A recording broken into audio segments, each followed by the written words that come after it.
झारखंड भाजपा अध्यक्ष बाबूलाल मरांडी ने कांग्रेस सांसद और लोकसभा नेता प्रतिपक्ष राहुल गांधी के बयान पर कहा, राहुल गांधी के पास कोई काम नहीं है, वे बेरोजगार हो चुके हैं पिछले 11 वर्षों से, उनको कोई मुद्दा नहीं सूझ रहा है और जब किसी को कोई मुद्दा नहीं सूझता तो वो कुछ न कुछ तो जनता के बीच कहेगा ही।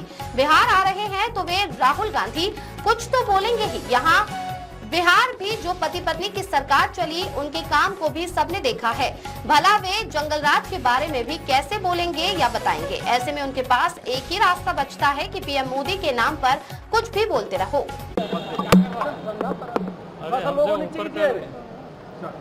देखिए, राहुल गांधी के पास कोई काम नहीं है, बेरोजगार हो चुके हैं पिछले 11 वर्षों से, उनको कोई मुद्दा भी सूझ नहीं रहा है।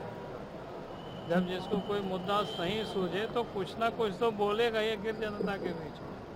अब बिहार आ रहे हैं तो कुछ बोलेंगे। आप किसके बारे में बोलें? काम तो उनके बाप दादा ने कुछ किया नहीं था, तो इसलिए आप इसलिए उनको बेचारा मजबूरी में कुछ न कुछ बोलना पड़ता है, और इसलिए वो बोल रहे हैं। अगर उनके बाप दादा काम किए रहते तो फिर वो काम के बारे में बताते, तो काम तो किसी ने किया नहीं। यहाँ भी जो पति पत्नी की सरकार चली थी 90 से 2005 तक, तो सब ने देखा है। उस सरकार के कामों का भी वो बोल नहीं सकते हैं, उल्लेख नहीं कर सकते हैं। अब भला वो जंगल राज के बारे में कैसे बोलेंगे, कैसे बताएंगे? तो उनके पास रास्ता क्या बचता है?